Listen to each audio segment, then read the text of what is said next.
Hey there, I wanted to show you real quickly how you can use the Flippity Manipulatives template to set up some activities for your classroom. So I'm here at flippity.net and I'm going to click on where it says template and then make a copy. First thing I'm going to do is to delete out the words that are under the terms, but you want to make sure that you don't do anything to these two blue boxes. So now I'm going to add some terms. So I'm going to put a few nouns and a few verbs.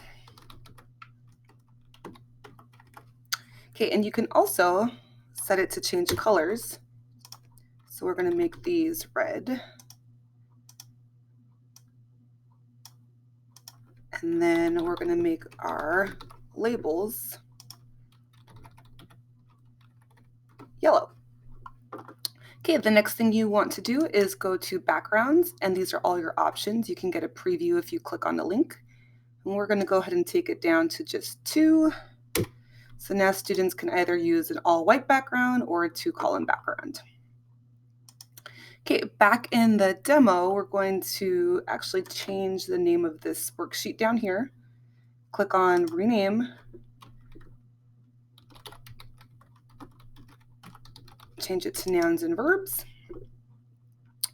We're going to come up to where it says file, and then we're going to come down the menu to where it says publish to the web. This is a really important step, and a lot of times this is what people forget to do.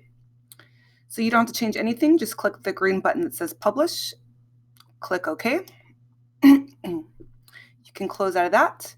And now we're going to the worksheet that says get the link here. And now this is going to be the link you can use. So if you click on it, you can see what this will look like for your students. You'll see the name down here, nouns and verbs manipulatives. Your students can click on this little gear, and this is where they can change it to the backgrounds you have allowed. So they can have the 2-column or the white fridge. And they are able to move these together into groups. And then when they are done, they can click this little arrow and that will reset all the words. So again, you can sort this way, click, and then reset. Okay, so there are a lot of other options you have, but that is just the basics of how you can set up this activity using the Flippity Manipulatives template. Thank you.